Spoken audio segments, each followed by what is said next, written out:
அவங்க எங்க கோயிலுக்கு வருவாங்க, நாங்க அந்த தர்காவுக்கு போவோம், அங்க அவங்க தருகின்ற அந்த பிரியாணியை நாங்க சாப்பிடுவோம். ஒரு ஆளு 2 பேர் சொல்லல. திருப்பரங்குன்றத்தில் ஏராளமான பேர்கள் அவங்க பேட்டி எடுக்கிறாங்க. ஆண்கள், பெண்கள், முதியவர்கள் எல்லாத்தையும் பேட்டி எடுக்கிறாங்க. எல்லாரும் சொல்லக்கூடிய கருத்து என்ன தெரியுமா? எங்க திருப்பரங்குன்றத்தில் இந்து முஸ்லிம் பாகுபாடு கிடையவே கிடையாது. எங்கடா போன சங்கி, எங்க போனிய? இதுதான் இந்தியர்கள். இந்த இந்தியாவை தான் நாங்கள் விரும்புகிறோம். மதத்தால் வேறுபட்டு இருந்தாலும், இனத்தால் வேறுபட்டு இருந்தாலும், மொழியால் வேறுபட்டு இருந்தாலும் நாங்கள் அத்தனை பேரும் இந்தியர்கள். நீ எவ்வளவு கிரிமினல் தனம் பண்ணினாலும், இந்த மக்களுக்கு மத்தியிலே வேற்றுமையை விதைத்தாலும், இங்கே இருக்கக்கூடிய இந்து சகோதரர்கள் ஒற்றுமையை தான் விரும்புவார்கள். ஒரு நேரம் வரும், இந்துக்கள், முஸ்லிம்கள், ஜெயினர்கள், புத்தர்கள், இங்கு இருக்கக்கூடிய அனைத்து மதத்தவர்கள், இந்திய நாட்டினுடைய சொந்தக்காரர்கள், இந்திய நாட்டை தாய் நாடாக மதிக்கக்கூடிய உண்மையிலேயே தேசப்பற்று மிக்கவர்கள் அத்தனை பேர்களும் உங்களை ஒரு காலத்தில் ஓட ஓட விரட்டியே தீர்வார்கள். அதுதான் நடக்கும். அஸ்ஸலாமு அலைக்கும் வரஹ்மத்துல்லாஹி வபரகாத்துஹு. ஏகத்துவ எழுச்சி மாநாட்டிலே மிக திரளாக, அதே நேரத்தில் மிகுந்த எழுச்சிகளோடு இந்த கூட்டத்தில் பங்கு பெற்று இருக்கிறோம். இந்த சந்தர்ப்பத்திலே இந்தியர்கள் விரும்பும் இந்தியா என்ற ஒரு தலைப்பு எனக்கு வழங்கப்பட்டு இருக்கிறது. இந்த தலைப்பை பொறுத்தமட்டில் நம் நாட்டினுடைய தற்கால நிலைமைகள் எப்படி சென்று கொண்டிருக்கிறது என்பதனையும், இந்த நாட்டை நேசிக்கக்கூடிய, நாட்டின் மீது அன்பு கொண்ட உண்மையான இந்தியர்கள் எப்படி இருக்க விரும்புகிறார்கள் என்பதனையும் என்னுடைய உரையில் குறிப்பிட வேண்டும், தெளிவுபடுத்திவிட வேண்டும் என்பதற்குத்தான் இந்த தலைப்பு வழங்கப்பட்டு இருக்கிறது. நம்முடைய தாய் திருநாடு என்று சொல்லப்படுகின்ற இந்தியா என்று இந்த நாடு என்பது தற்கால சூழ்நிலைகள் எந்த அடிப்படையெல்லாம் சென்று கொண்டு இருக்கிறது என்பதனை ஒவ்வொரு நாளும் செய்திகள் மூலமாக, சமூக வலைதளங்கள் மூலமாக, ஏன் ஒவ்வொருவருமே நம்முடைய அனுபவத்தின் மூலமாக கண்டு வருகிறோம். ஒரு கட்டத்தில் இதை அரசியல்வாதிகளே பேசுகிறார்கள். இந்தியா என்பது ஜனநாயகத்தை இழந்து கொண்டு வந்து கொண்டே இருக்கிறது. ஒரு நேரத்தில் இருந்த ஜனநாயகம் என்பது, கருத்து சுதந்திரங்கள் என்பது இப்பொழுது இல்லை என்றெல்லாம் எதிர்க்கட்சியை சார்ந்த பல்வேறு அரசியல் தலைவர்கள் இன்றைக்கும் முழக்கமிட்டுக் கொண்டிருப்பதை பார்க்கலாம். அது மாத்திரமல்லாமல் இந்தியாவின் மீது ஆர்வம் கொண்ட, இந்தியாவுடைய வளர்ச்சியில் பங்களிப்பு செய்ய வேண்டும் என்று உறுதி கொண்ட பல்வேறு சமூக ஆர்வலர்கள், பேருக்கு பட்டத்திற்காக வேண்டிய சமூக ஆர்வலர் என்று போடுவார்களே, அவர்கள் அல்ல. உண்மையிலேயே இந்தியா மீது மதிப்பும் நல்ல எண்ணமும் கொண்டவர்கள். அப்படிப்பட்ட சமூக ஆர்வலர்கள் அவருடைய கவலைகளை வெளிப்படுத்தக்கூடிய கருத்துக்களை நீங்கள் பார்த்தீர்கள் என்றால், நாட்டினுடைய போக்கு, அதனுடைய சித்தாந்த ரீதியான நிலைப்பாடுகள், இவைகளை எல்லாம் எங்களுக்கு மிகப்பெரிய கவலையும் ஆச்சரியத்தையும் தருகிறது என்றெல்லாம் சொல்லுகிறார்கள். இன்னும் சில அறிஞர்கள் மீண்டும் ஒரு சுதந்திர போராட்டத்தை நடத்த வேண்டிய சூழலுக்கு இந்தியா சென்று கொண்டே இருக்கிறது என்ற கருத்தை எல்லாம் முன்வைக்கிறார்கள். இந்தியாவுடைய வளர்ச்சி வேண்டும், அதிலே மாற்று கருத்து இல்லை. அதே நேரத்தில் இந்தியாவுடைய போக்கு ஆட்சியாளர்களால் எங்கே திசை மாறி செல்கிறது என்பதை கவலைப்பட்டு இது போன்ற பல்வேறு கருத்துக்களை சொல்கின்ற நிலையெல்லாம் நாம் பார்த்து கொண்டே இருக்கிறோம். இது ஒரு பக்கம் இருந்தாலும் இந்தியர்கள் விரும்பக்கூடிய இந்தியா எது என்பதை தெரிந்து கொள்வதற்கு முன்னால் இந்தியாவினுடைய நிலைப்பாடுகள் இன்றைக்கு தற்கால சூழ்நிலையிலே எப்படி இருக்கிறது? இந்தியாவிலே பல்வேறு பெருநகரங்களிலே மின்சார வசதிகள் எல்லாம் முறையாக கொடுக்கப்பட்டு இருக்கிறது. இரவை பகலாக ஆக்கக்கூடிய அளவிற்கு மின் விளக்குகளால் அலங்காரம் செய்யப்படுகிறது. பல்வேறு பகுதிகளிலே அதெல்லாம் இருக்கிறது. ஆனால் 2025 இன்றைய காலகட்டத்திலே புள்ளி நிலவரத்தின்படி மின்சாரமே பார்க்காத, மின்சாரமே சென்று சேராத, மின்சாரம் என்றால் என்னவென்றே தெரியாத ஊர்கள், கிராமங்கள் இன்றைக்கும் இந்தியாவில் இருக்கிறது. புள்ளி விவரத்தோடு சொல்கிறார்கள், ஏறத்தாழ 5000 கிராமங்கள் இன்றைக்கும் மின்சாரத்தை பார்த்தது கூட கிடையாதாம். இந்தியாவினுடைய வளர்ச்சியை பற்றி, இந்தியாவினுடைய தற்கால சூழ்நிலைகளை பற்றி இப்படி சில புள்ளி விவரங்களை அள்ளி விடுகிறார்கள். என்னப்பா அப்படின்னு கேட்டீங்கன்னா, நிறைய பகுதிகளில் மின்சாரம் போய் சேரவே இல்லை. அந்த பகுதி மக்கள் எப்படி வாழ்வார்கள் என்று நீங்க கற்பனை செய்து பாருங்கள். இன்றைக்கு 1 மணி நேரம் மின் இணைப்பு துண்டிப்பு என்றால் நம்ம என்ன பாடுபடுகிறோம்? முன்கூட்டியே மின்சார வாரியம் நாளைக்கு மின்சாரம் இருக்காது என்று சொன்னால் காலை 9 இருந்து மதியம் 3 மணி வரை 5 மணி வரை மின்சாரம் இருக்காது என்று ஒரு அறிவிப்பு வந்துவிடும் என்றால் வாட்ஸ்அப்ல அல்லது செய்தி சேனல்கள்ல செய்திகள் பறக்க ஆரம்பிக்கும்.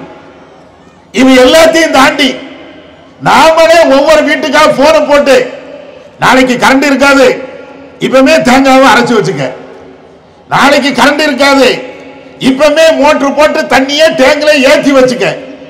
எத்தனை பேருக்கு தகவல் சொல்றோம்? கரண்ட் இல்லை என்றால், மின்சாரம் இல்லை என்றால் அதனுடைய பாதிப்பு எந்த அளவுக்கு நமக்கு தெரிகிறது. ஆனால் இன்றைக்கும் நாகரிகம் என்று பேசப்படுகின்ற இந்த காலகட்டத்திலேயும் ஏறத்தாழ 5000க்கும் மேற்பட்ட கிராமங்களுக்கு, 5000க்கும் மேற்பட்ட ஊர்களுக்கு மின்சார வாடையே இல்லை என்றால் நம்முடைய நாடு எங்கே போய் கொண்டு இருக்கிறது? இது ஒரு வகையான புள்ளி விவரம். வேறு சில புள்ளி விவரத்தை நீங்கள் பாருங்களேன். இந்தியாவில் போதை பழக்க வழக்கங்கள் அதெல்லாம் உங்களுக்கு தெரியும். ஏன்னா இப்ப சர்வசாதாரணமாக மளிகை கடையில் எப்படி பல்வேறு பொருட்கள் கிடைக்குமோ அதை விட இலகுவாக போதை பொருட்கள் எல்லா இடத்திலையும் கிடைக்கும். ஒரு தேங்காய் கூட சில நேரங்களில் கிடைக்காது, காய்கறிகள் கூட சில நேரங்களில் கிடைக்காம போயிடும். எந்த விதமான தட்டுப்பாடு இல்லாமல், எந்த விதமான ஒரு தடையும் இல்லாமல் போற இடத்துல எல்லாம் உங்களுக்கு கிடைக்கக்கூடிய ஒரு பொருள் என்னவென்றால் போதை பொருள் தான். எவ்வளவு வேணும், எத்தனை கிலோ வேணும், எத்தனை வகையான போதைகள் வேணும், என்னென்ன விதத்தில் வேணும், எல்லாமே ரெடி. போதை பொருள் கிடைக்காத ஒரு இடம் உண்டா? ஒரு தெருக்கள் உண்டா? ஒரு ஊர் உண்டா? ஒரு கிராமம் உண்டா? மின்சாரம் இல்லாத கிராமங்கள் இருக்கும், ஆனால் போதை பொருள் கிடைக்காத ஒரு கிராமம் உண்டானா? அப்படி இல்லை. இந்தியா முழுவதும் அவ்வளவு போதை பொருட்கள், அவ்வளவு போதை பொருட்கள்ல மக்கள் தள்ளாடி கொண்டே இருக்கிறார்கள். இது நாம சொல்லக்கூடிய செய்தி அல்ல. பல்வேறு ஆய்வாளர்கள், பல்வேறு சமூகத்தை சார்ந்தவர்கள், இந்தியா மீது நம்பிக்கை வைத்திருக்கக்கூடியவர்கள், இந்தியா போதையில் அழிந்துவிடக் கூடாது என்ற எண்ணக்கூடியவர்கள், அவர்கள் தருகின்ற அதிர்ச்சிகரமான தகவல் கொஞ்ச நெஞ்சம் அல்ல, பல கோடி ரூபாய் அளவிற்கு இந்தியாவில் போதை பொருட்கள் இன்றைக்கும் குவிந்து கொண்டே இருக்கிறது. உங்களுக்கெல்லாம் தெரியும், குஜராத்தில் அதானியுடைய துறைமுகத்தில் பல ஆயிரக்கணக்கான கோடி ரூபாய்கள் மதிப்புள்ள போதைப் பொருட்கள் இறக்கி அருளப்பட்டதாக சொன்னார்கள். அவ்வளவு போதைப் பொருட்கள் வந்துச்சு அப்படின்னாங்க. இவ்வளவு போதைப் பொருட்கள் வந்தது என்ன ஆச்சு ஒருத்தருக்கும் தெரியல. அந்த கடற்கரையில இவ்வளவு கிலோ போதை பிடித்தோம், இந்த விமான நிலையத்திலே இவ்வளவு போதைப் பொருளை பிடித்தோம், காரில் கடத்தி வரப்பட்ட போதைப் பொருட்களை பிடித்தோம், இப்படி எல்லாம் செய்திகள்ல ஒவ்வொரு நாளும் வரும். அந்த போதைப் பொருள் எங்கப்பா, அதெல்லாம் எங்க போகுது?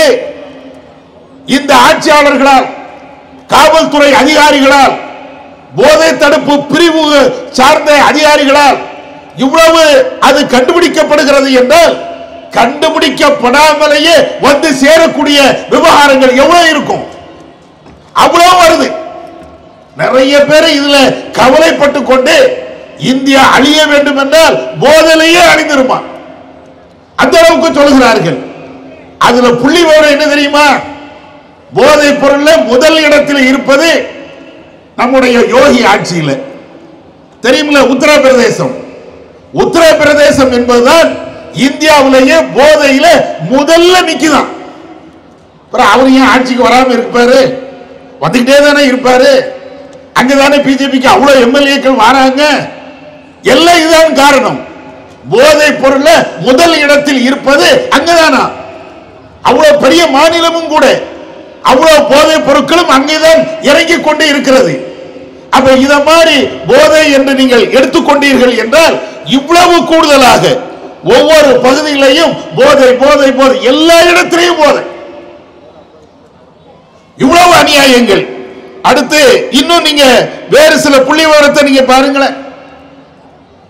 சமீபத்தில் நாடாளுமன்றமா இருக்கட்டும், சட்டமன்றமா இருக்கட்டும், அடிக்கடி அரசியல்வாதிகள் பேசுகின்ற ஒரு பேச்சு, பெண்கள் பாலியல் துன்புறுத்தலுக்கு ஆளாக்கப்படுகிறார்கள், அவர்களை பாதுகாக்க வேண்டும், பாலினத்தின் பேரால் அவர்கள் கொடுமைப்படுத்தப்படுகிறார்கள், எனவே பெண்களுக்கு நாங்கள் பாதுகாப்பு அளிப்போம் என்று நாட்டினுடைய உச்சபட்ச தலைவர்கள் இருந்து கவுன்சிலர்கள் வரையிலையும் ஆட்சி செய்யக்கூடிய அத்தனை பேரும் பேசுகின்ற ஒரு பேச்சு.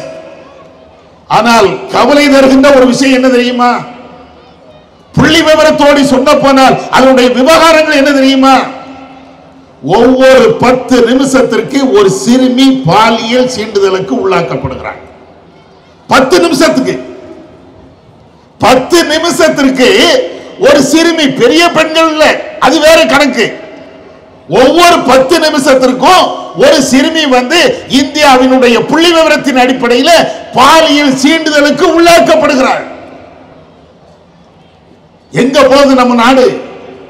நம்முடைய தாய் திருநாடு எதை நோக்கி சென்று கொண்டிருக்கிறது?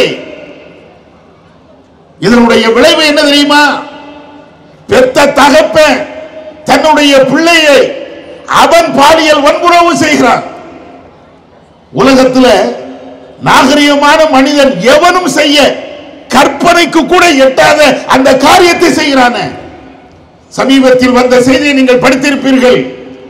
நெல்லை மாவட்டம், அதுல ஒரு பகுதியில் ஒருவர் ஒரு தன்னுடைய பிள்ளை, சின்ன பிள்ளை, 15 வயசோ அல்லது 13 வயசு பிள்ளை, அந்த பிள்ளையை கொண்டு போய் ஆஸ்பத்திரியில் கொண்டு போய் சேர்க்கிறாங்க. கடுமையான வயிற்று வலி, உதிரப்போக்கு எல்லாமே இருக்கிறது. அங்க கொண்டு போய் சேர்த்தாச்சுன்னா அவங்க ஸ்கேன் பண்ணி டாக்டர்கள் ஆய்வு பண்ணிட்டு சொல்றாங்க, அந்த சிறுமி ஏறத்தாழ 5 மாத குழந்தையை வயிற்றில் சுமந்து கொண்டிருக்கிறாள், கர்ப்பமாக இருக்கிறாள். உடனே அந்த ஆஸ்பத்திரியை சார்ந்த டாக்டர்கள் காவல்துறைக்கு தகவல் கொடுக்கிறாங்க. என்னப்பா நிலவரம்? ஒரு சின்ன பிள்ளை 12-13 வயசு தான் இருக்கும், அந்த பிள்ளை 5 மாசம் கர்ப்பிணியா இருக்குது, யாரு என்று விசாரிங்க. அடுத்த வீட்டுக்காரனா, எதிர்த்த வீட்டுக்காரனா, அரசியல்வாதியா, ஆன்மீகவாதியா? அந்த பிள்ளையை இப்படி வன்புணர்வு செய்தது யார்? புலன் விசாரணையில் கடைசி பார்த்தாச்சுன்னா பெத்த தகப்பன். எங்க போய் சொல்லுவீங்க? ஒரு குழந்தைக்கு தகப்பனாலேயே இவ்வளவு பெரிய கொடூரங்கள் நடக்கிறது என்றால், அதுவும் குறிப்பாக சிறுமிகளுக்கு நடக்கிறது என்றால் யாரை நம்புவது? பச்சிளம் குழந்தைகள் இருந்து கிழவிய வரை உடல. நம்ம நாட்டில் பெண்களுடைய கற்பு இன்றைக்கு காத்துல பறந்துகிட்டே இருக்கிறது. இதை குறைக்கணும்னு நாடாளுமன்றத்தில் பேசுவாங்க, சட்டமன்றத்தில் பேசுவாங்க. உடனே போக்சோ என்ற வழக்கை நாங்க கொடுத்துட்டோம், அந்த சட்டத்தை கொடுத்துட்டோம், போக்சோல நாங்க எல்லாத்தையும் உள்ள தள்ளிடுவோம், பெண்கள் எல்லாம் சுதந்திரமாக போகலாம், அவருடைய கற்புக்கு எந்த பாதிப்பும் இருக்காது என்றெல்லாம் சொன்னார்கள். சரிப்பா, போக்சோ வழக்கு கொடுத்தீங்க, பெண்களுடைய பாலியல் தீண்டுதலுக்கு எதிராக இந்த சட்டம் தீர்வை தரும் என்று நீங்க சொன்னீங்க. தீர்வை தந்ததா? புள்ளி விவரத்தின் அடிப்படையில் இந்தியாவுடைய பாலியல் சீண்டலுக்கு எதிராக போக்சோ வழக்குகளுக்கு போடப்பட்ட அந்த வழக்குடைய நிலை என்ன தெரியுமா? போக்சோ வழக்கு போடப்பட்ட ஏறத்தாழ 30 லட்சம் வழக்குகள் இன்றைக்கு நிலுவையில் இருக்கிறது. 30 லட்சம் வழக்கு. ஏதோ 2000 1000 வழக்கு இல்ல, 10 வழக்கு 20 வழக்கு இல்ல, ஏறத்தாழ 30,000 வழக்குகள். அதுவும் பெண்களுக்கு எதிராக நிகழப்பட்ட அந்த குற்றச்செயலுக்கு எதிராக போடப்பட்ட போக்சோ வழக்குகள் தீர்ப்பு அளிக்கப்படாமல் நிலுவையில் மட்டும் 30 லட்சத்திற்கும் மேற்பட்ட வழக்குகள் இருக்குதுன்னா எங்க போய் சொல்ல? நம்ம நாடு எங்கே போய் கொண்டு இருக்கிறது? எந்த பெண்ணுக்கு பாதுகாப்பு இருக்கிறது? நீங்க மதத்தை எல்லாம் தாண்டி, ஜாதிகளை எல்லாம் தாண்டி, இனத்தை எல்லாம் தாண்டி ஒட்டுமொத்த இந்தியர்கள், ஒட்டுமொத்த இந்திய பெண்கள் அப்படி நீங்க பாருங்க. இது வெளி உலகத்துக்கு தெரிஞ்சது. வெளி உலகத்துக்கு தெரியாம எத்தனை பெண்கள் மானபங்கப்படுத்தப்பட்டிருப்பாங்க.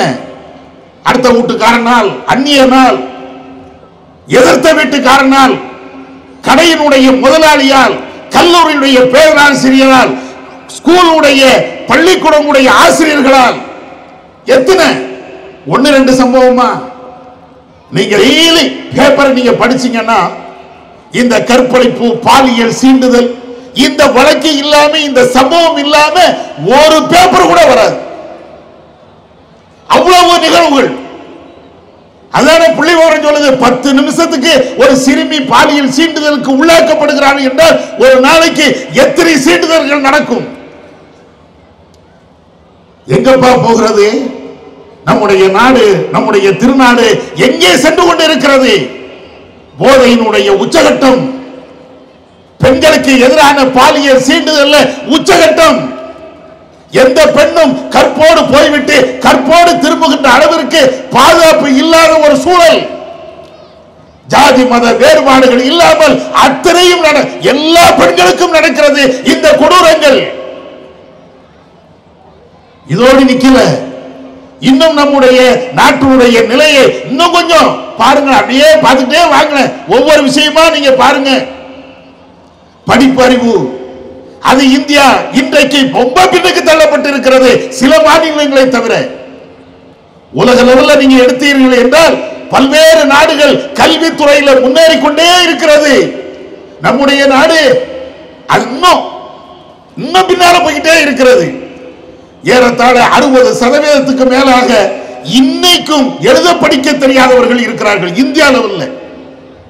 தமிழ்நாட்டை மட்டும் சொல்லல, தென் மாநிலங்களை மட்டும் நம்ம சொல்லல. படிப்பு அறிவே இல்லாதவர்கள் ஏறத்தாழ 60% இன்னைக்கும் இந்தியாவில் இருக்கிறாங்க. எங்க போறோம்? இப்படி ஒவ்வொன்னா நீங்க எடுத்து பாருங்க. ஒவ்வொரு விஷயத்தையா நீங்க எடுத்து பார்த்தீர்கள் என்றால் இந்த ஆட்சியாளர்கள் மட்டும் பேசுறதை பார்க்காதீங்க. அவர்கள் அங்களுடைய ஆட்சியை தக்க வைப்பதற்காக வேண்டி எதனாலும் பேசுவார்கள். யதார்த்தத்தை நீங்கள் பாருங்கள். இந்தியாவுடைய யதார்த்தத்தை நீங்கள் அப்படியே ஒவ்வொன்றா யோசிச்சு பாருங்க.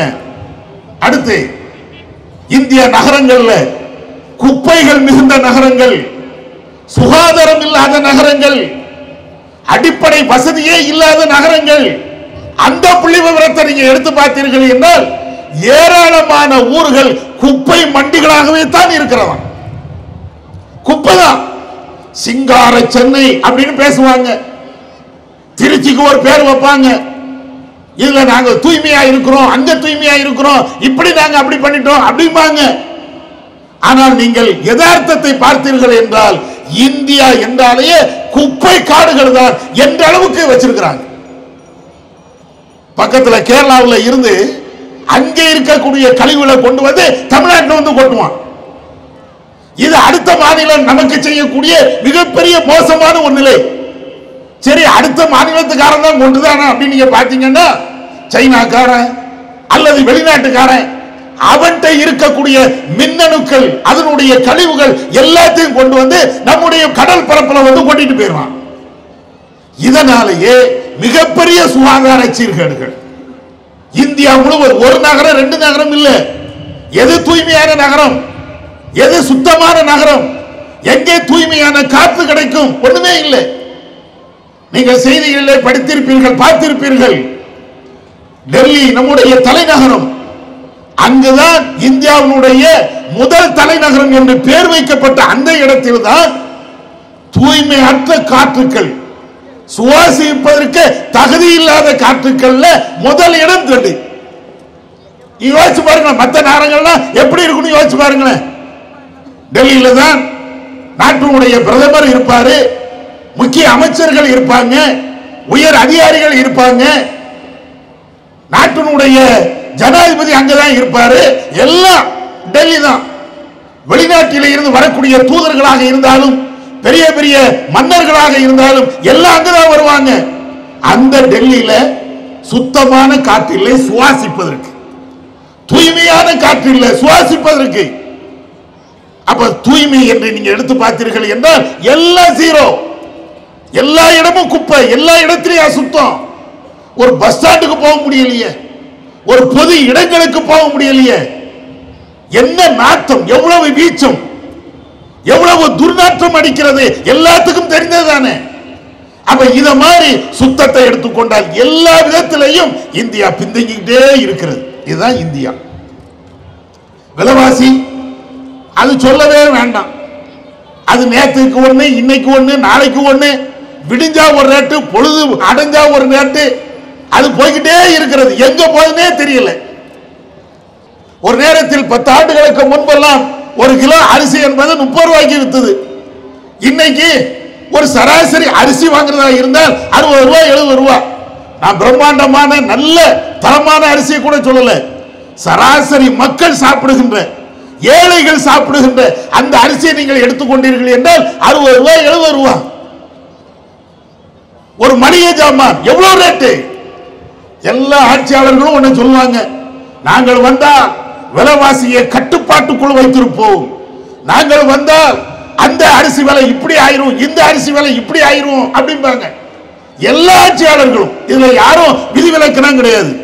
ஆனால் விலைவாசி கட்டுப்பாட்டில் இல்லை, விலைவாசி தாறுமாறா போய்கிட்டே இருக்கிறது. இது எல்லாத்தையும் ஒவ்வொன்றா இப்படி சொல்லிக்கிட்டே போகலாம். இதுல என்ன நீங்க மிக முக்கியமாக கவனிக்க வேண்டிய உண்மையான செய்தி என்னன்னா, இதுல முஸ்லிம்கள் மட்டுமா பாதிக்கப்படுறாங்க, கிறிஸ்தவர்கள் மட்டுமா பாதிக்கப்படுறாங்க, ஜைனர்கள் மட்டுமா பாதிக்கப்படுறாங்க? ஒட்டுமொத்த இந்தியர்கள் பாதிக்கப்படுறாங்க.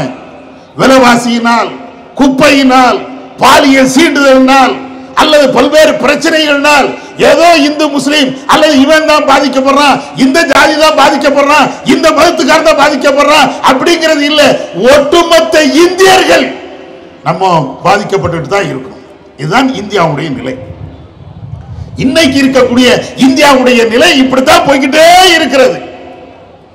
இதுக்குத்தான் நம்முடைய முன்னோர்கள் இந்தியா சுதந்திரத்தை பெற்று தந்தார்களா? இந்தியா மேல அக்கறை கொண்டவர்கள், இந்தியா மீது நன்மதிப்பை பெற்றவர்கள், இந்தியா மிகப்பெரிய நாடாக வளர வேண்டும் என்று விரும்பக்கூடியவர்கள் இதைத்தான் விரும்புகிறார்களா? ஆனால் இது ஆட்சியாளர்கள் அத்தனை பேருக்கும் தெரியும். விலைவாசியும் மின்னை முட்டுகிறது, அது தெரியும். சுகாதாரம் இங்கு இல்லை, அது தெரியும். குடிநீர் வசதி சரியாக இல்லை, அது தெரியும். மக்கள் தங்குவதற்கு வாழ்விடம், வசிப்பிடம் முறையாக இல்லை, அது தெரியும். பல்வேறு அவசிய தேவையான பல்வேறு விவகாரங்கள் இந்த மக்களுக்கு கிடைக்கல, எல்லாம் தெரியும் ஆட்சியாளர்களுக்கு. இதை மறைக்கணுமா இல்லையா? அதுக்கு தான் என்ன செய்யறது? இந்தியாவுல நம்ம ஆட்சியில இருக்கணும், வேற எவனும் ஆட்சிக்கு வந்துடக்கூடாது, எதை பத்தியும் யோசிச்சிடக்கூடாது. பொருளாதாரத்தை பற்றி, வருமானத்தை பற்றி, அவனுக்கு கிடைக்க வேண்டிய அடிப்படை சுகாதாரத்தை பற்றி எதையும் மக்கள் சிந்திச்சிடவே கூடாது. சிந்திச்சா எல்லாரும் போராட்டம் ஆரம்பிச்சிருவான். நாட்டில் கொந்தளிப்பு ஏற்பட்டுரும். நாட்டில் கொந்தளிப்பு ஏற்பட்டால் இருக்கக்கூடிய ஆட்சியாளர்கள் எல்லாருமே துண்டை காணும், துணியை காணும், ஓடணும். அப்ப அதனால என்ன செய்யறது? எவனும் சிந்திக்க கூடாது.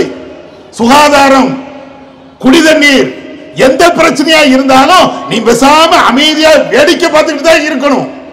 அதை எதிர்த்து நீ குரல் கொடுக்க கூடாது. அந்த குரல் கொடுக்கக்கூடிய சிந்தனை உனக்கு வரக்கூடாது. போராடக்கூடிய சிந்தனையே வரக்கூடாது. அதுக்கு என்ன செய்யறது?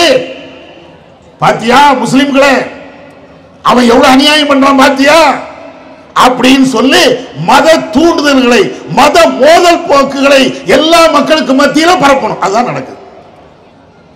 சமீபத்தில் அமெரிக்காவினுடைய ஒரு செய்தி நிறுவனம் புள்ளி விவரத்தை சொல்கிறது. இந்தியாவில் ஒரு வருடத்தில் மாத்திரம் மிக உச்சபட்ச தலைவர்கள் இருக்கிறாங்களா இல்லையா, ஆட்சியாளர்கள், அந்த உச்சபட்ச தலைவர்கள், ஆட்சியாளர்கள் வெறுப்பு பேச்சு மாத்திரம் ஒரு ஆண்டில் அவங்க பேசிய பேச்சு ஏறத்தாழ 1650. இது நம்ம எடுத்த புள்ளி விவரம் கிடையாது. தௌஹீத் ஜமாத் எடுத்த புள்ளி விவரம் கிடையாது. அமெரிக்காக்காரன் அவன் எடுத்து வச்சிருக்கிறான் புள்ளி விவரம்.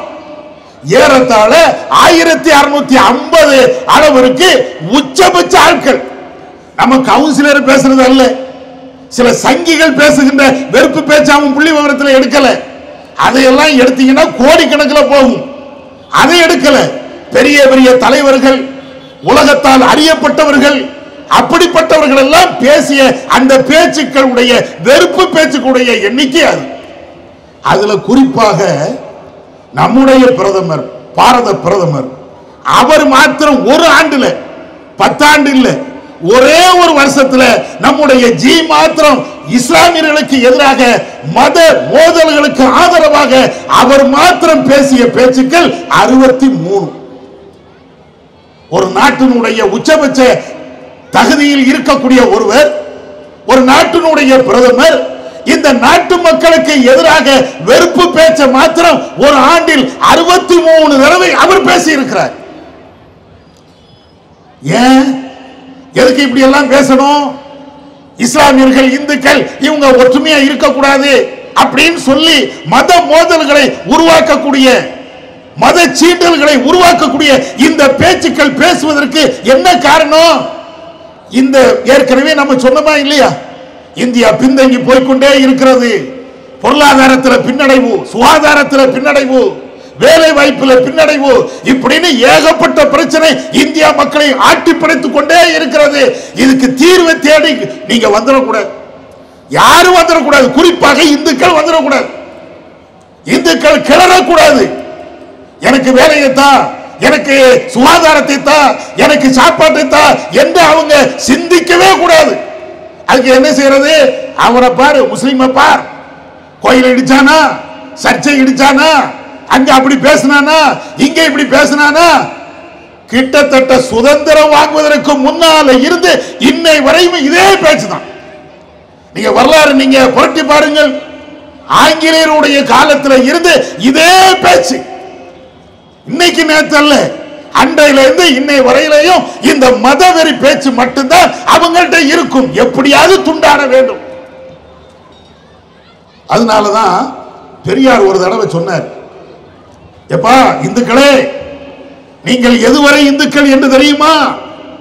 இந்துக்களே இந்துக்களே என்று எதுவரை நீங்கள் அழைக்கப்படுவீர்கள் என்று தெரியுமா?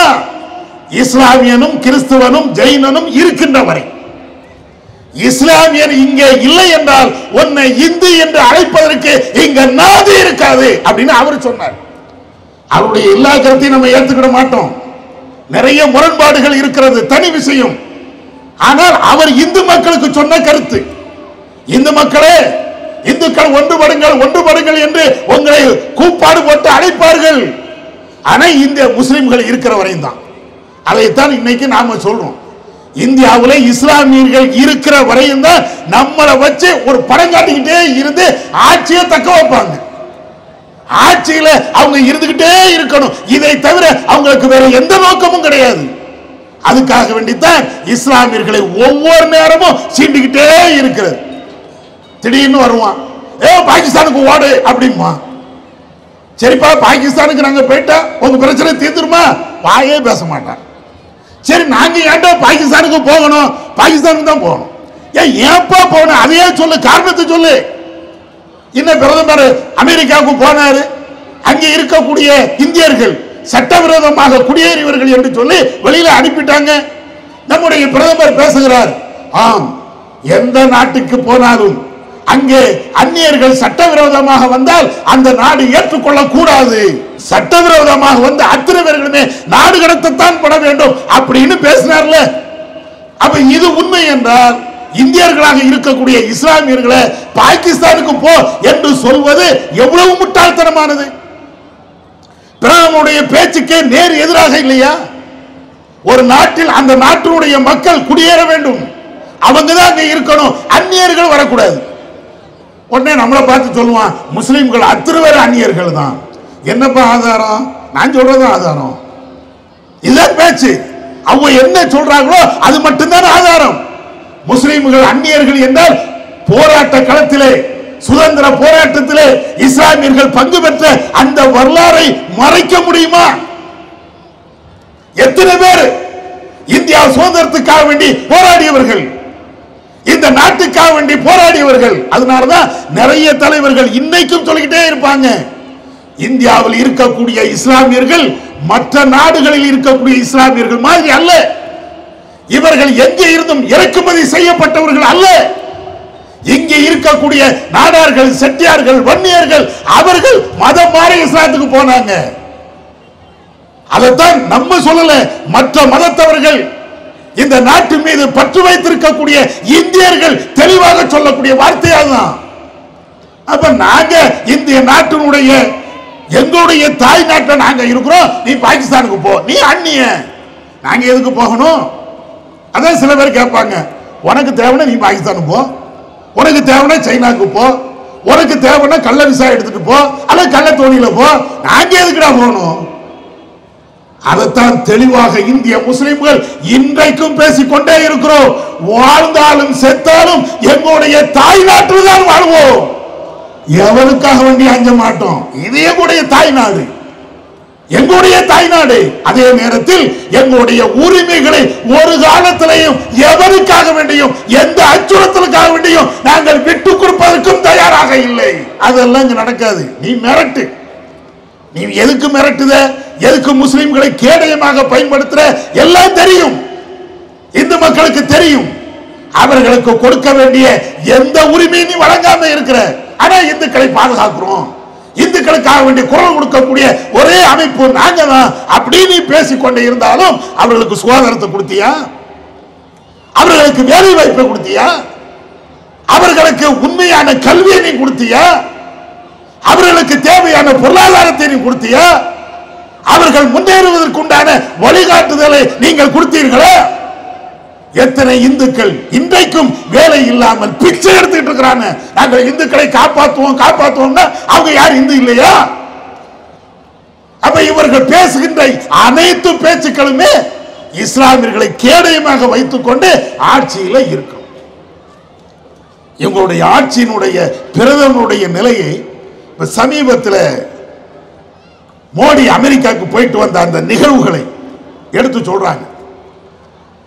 ஒரு ஆள் எழுதியிருக்கிறார், நம்முடைய கருத்து கூட கிடையாது, ஒரு இந்து சகோதரர் தான். அது இப்ப பேஸ்புக்ல வைரலாகவே பரவிக்கொண்டே இருக்கிறது. அவர் சொல்றார், எனக்கு மோடியை பிடிக்காது, ஆனால் மோடி அவமானப்படுத்தப்பட்டதன் மூலமாக நான் மிகப்பெரிய மனவேதனை அடைந்திருக்கிறேன்.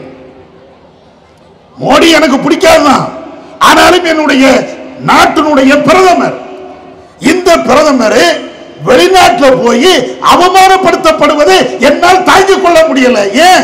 அது எனக்கும் அவமானம். எதை சொல்றாரு? இங்க இருந்து மோடி வந்து போயிட்டார் அமெரிக்காவுக்கு. போனா இங்க இருக்கக்கூடிய அந்த கட்சியை சார்ந்தவர்கள் அல்லது அவரை ஆதரிக்கக்கூடியவர்கள் எல்லாருமே எங்க தலை போயிடுச்சுப்பா, பாரு இன்னைக்கு ட்ரம்ப் என்ன வழி பண்ணுவார்னு பாரு அப்படின்னு இங்க பீலா விட்டுக்கிட்டே இருந்தாங்க. நம்ம ஜி அங்க போனாரு, பிரஸ் மீட் அவரை சந்திச்சதே கிடையாது. அங்க பிரஸ் மீட் நேருக்கு நேரா கேட்டுக்கிட்டே இருக்கிறாங்க. கேட்டுக்கிட்டே இருந்தாச்சுன்னா ஒரு நிருபர் நேரடியா கேட்கிறாரு, மோடிட்டையும் ட்ரம்மும் 2 பேர் நிக்கிறாங்க. நிருபர் கேட்கிறாரு, என்ன கேள்வி? கடந்த ஆட்சியில் அமெரிக்காவில் இன்னொரு அதிபர் இருந்தார், இப்ப புதிதாக ட்ரம் பதவியேற்று இருக்கிறார். அந்த ஆட்சி சரியில்லைன்னு மக்கள் மாற்றி இவரை ஆதரிக்கிறாங்க. உங்களுக்கு யாரை பிடிக்கும்னு கேட்டாங்க. நம்ம ஆட்சி அப்படியே முழிக்கிறார், அப்படியே நிற்கிறார்.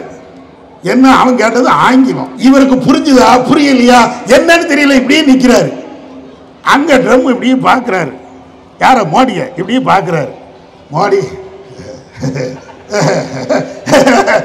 ஏதோ கவுண்டர் பண்ணி சிரிச்ச மாதிரி சிரிச்சுக்கிட்டே நிற்கிறாரு.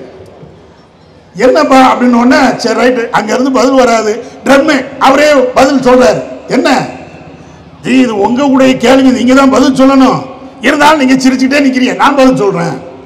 இந்த சம்பவத்தை வீடியோவில் வைரலா பரப்பிட்டு இருக்கிறாங்க. இதைத்தான் இந்த சகோதரர், ஒரு இந்து சகோதரர் எழுதுறாரு, என்னுடைய பிரதமரை அங்கே இழிவுபடுத்துறாங்களே, அது என்னால எப்படிப்பா தாங்க முடியும்? அவர் எனக்கு பிடிக்காதான், அது தனி மேட்ரு. ஆனாலும் என்னுடைய நாட்டினுடைய பிரதமர், ஒரு பிரதமர் கேவலப்படுத்தப்படுகிறார் என்றால் என்னுடைய நாடு கேவலப்படுத்தப்படுகிறது அர்த்தம். அந்நிய தேசத்திலே, அந்நிய நாட்டிலே என்னுடைய நாடு தலை நிமிர்ந்து நிற்க வேண்டாமா அப்படின்னு சொல்லிட்டு அவர் வைக்கக்கூடிய கோரிக்கை என்ன தெரியுமா? அடே சங்கிகளா, நீங்க யாருனாலும் ஆளுங்கடா, நீங்க யாருனாலும் நீங்களே ஆட்சி பண்ணிக்கிட்டே போங்கப்பா, ஆனா ஒரு நல்ல பிரதமரை வைங்கடா, அறிவார்ந்த பிரதமரை வைங்கடா. அதுதான் என்னுடைய கோரிக்கை, வேற ஒண்ணுமே கிடையாது. ஏன்னா நாங்களும் சரி, எங்களுடைய நாட்டினுடைய தலைவர்களும் சரி, இன்ன பிற நாட்டவர்களால் எங்களுடைய நாடு ஒரு காலத்திலையும் கேலிக்கும் கிண்டலுக்கும் உள்ளாக்கப்படக்கூடாது. இது ஒட்டுமொத்த இந்திய மக்களுடைய 40 கோடி மக்களையும் இழிவுபடுத்தக்கூடிய ஒரு செயல். நாங்களும் அதான் சொல்றோம். பிரதமர் எங்களுக்கு பிடிக்காது, அது வேற மேட்ரு, இருந்தாலும் எங்களுக்கும் பிரதமர் தான். ஏன் பிடிக்காது? அவருடைய தனிப்பட்ட வாழ்க்கையை வைத்து எங்களுக்கு மோடி பிடிக்காது என்று நாங்க பேச மாட்டோம். தனிப்பட்ட முறையில் எங்களுக்கும் அவருக்கும் எந்த கருத்தும் கிடையாது. எப்ப பார்த்தாலும் வெறுப்பு பேச்சு பேசுறாரு, எப்ப பார்த்தாலும் முஸ்லிம்களை சிண்டிக்கிட்டே இருக்கிறார், எப்ப பார்த்தாலும் முஸ்லிம் சரியில்லை சரியில்லை அப்படி பேசிக்கிட்டே இருக்கிறார். ஏதோ ஒருக்க பேசினாரு, திரும்ப அதுல இருந்து திருந்திட்டாருன்னா ஒன்னும் பிரச்சனை இல்லை. 24 மணி நேரமும் முஸ்லிம்கள் முஸ்லிம்கள் முஸ்லிம்கள்னு தஸ்பீ பண்ணிக்கிட்டே இருந்தா அவங்க வாயில இதை தவிர வேறு எதுவுமே வராது. நாங்க நாட்டை காப்பாற்றுவோம், நாட்டுக்கு அதை செய்வோம் இதை செய்வோம் அப்படின்னு 1-2 ரூபாய் பேசினாலும் என்னப்பா செஞ்சீங்க அப்படின்னு புள்ளி விவரத்தோடு கேட்டால் பதில் இல்லை. நாடாளுமன்றத்தில் நிர்மலா சீதாராமன் போய் புள்ளி விவரத்தோடு நம்ம ஆட்கள் கேட்டாங்க. வந்தது பார்க்கணுமா அந்த அம்மாவுக்கு கோபம், வந்து போய் பார். இப்படித்தான் ஒரு அறிவாளிகள் இப்படி பேச மாட்டாங்க. அதைத்தான் நாங்களும் கேட்கிறோம். நீங்க எல்லா மக்களுக்கும் நன்மை செய்வீர்கள் என்று உங்களுடைய கொள்கை இருக்கும் என்றால் ஜாதி மத வேறுபாடு இல்லாமல் அத்தனை பேருக்கு நன்மை செய்யுங்க. ஏதோ முஸ்லிம்கள் முஸ்லிம்கள் இப்படின்னு எவ்வளவு நாளைக்கு தான் நீங்க வண்டி ஓட்ட போறீங்க? முஸ்லிம்கள் நாங்க பேசாம அமைதியா இருந்துட்டான்னு வைங்க, மோடி தான் பிரதமர் என்று எல்லா முஸ்லிம்களும் சொல்லிட்டான்னு வைங்களேன், அவ்வளவுதான். மோடியை முதல்ல ஆட்சியில இருந்து தூக்கி எறிகிறது இந்த இந்து மக்களா தான் இருப்பாங்க. அப்ப அதனால முஸ்லிம்களுக்கும் பிரதமர் மோடிக்கும் தனிப்பட்ட எந்த விரோதம் கிடையாது. எப்ப பார்த்தாலும் பொய்யான வரலாறை சொல்கிறார், தவறான தகவல்களை மக்களுக்கு மத்தியில் சொல்லி அவர் ஏமாற்றுகிறார். அதுதான் எங்களுக்கும் அவருக்குள்ள பிரச்சனை. நியாயத்தை பேசுங்க, தர்மத்தை பேசுங்க, உண்மையை நீங்க பேசுங்க. உண்மையை நீங்கள் பேசியிருந்தீர்கள் என்றால் எங்களுக்கு எந்த பிரச்சனையும் கிடையாது.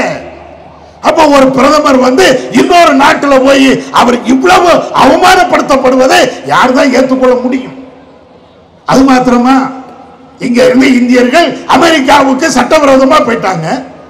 போனா ஏதோ தீவிரவாதிகளை பிடிச்ச மாதிரி கையில விலங்கு போட்டு, கைகளில் விலங்கு போட்டு, இடுப்புல சங்கிலியால இடுப்புல சுத்தி கட்டி, அப்படியே ஏதோ ஒரு பெரிய தீவிரவாதியை கூட இப்படி கூட்டு வர மாட்டாங்க. ஏதோ பொழப்பு காட்டி போயிட்டான். போனவெல்லாம் யார் நினைக்கிறிய? முஸ்லிம்களா? இந்து சகோதரர்கள் தான். அதுல பெரும்பான்மை குஜராத்துக்காரன், ராஜஸ்தான்காரன், அங்க உள்ள ஆட்கள் தான் போயிருக்கிறாங்க. இவ்வளவும் போய் அந்த மக்களை அவங்க திரும்ப கூட்டு வரும்போது, நாடு கடத்தப்பட்டு அவங்க விமானத்தில் கொண்டு வரப்படுகின்ற பொழுது சங்கிலியை கொண்டு பூட்டி கொண்டு வர எல்லா பத்திரிகைகளும் அதை என்னங்க இது பெரிய அநியாயமா இருக்குது. சரி, சட்டவிரோதமா வந்துட்டான், அவனை நீங்க பிடிச்சிட்டீங்க, சரி அடுத்த பிளைட்ல ஏத்தி அனுப்புங்க. அனுப்புறதுல எங்களுக்கு மாற்றுக்கிறது கிடையாது. ஆனா ஒரு கண்ணியமா ஒரு மனுஷங்கிற அடிப்படையில், அத ஒரு மனிதாபிமான அடிப்படையில் நீங்க நடக்கலாம்ல. இதை எல்லா பத்திரிகைக்காரன் கேட்கிறான். கேட்டா நம்ம ஆட்களுக்கு, யாரு நம்ம பிரதமருக்கு அல்லது அந்த கட்சியை சார்ந்தவங்களுக்கு பிடிக்குமா? நியாயமான கேள்வி இந்துக்கள் கேட்டுட்டாங்கன்னா, முஸ்லிம்கள் கேட்டா அவனுக்கு அதுதான் வேலைன்னு போயிருவாங்க. இந்துக்கள் கேட்டாச்சுன்னா பதில் சொல்லணுமா இல்லையா? வேற வழியே இல்லை.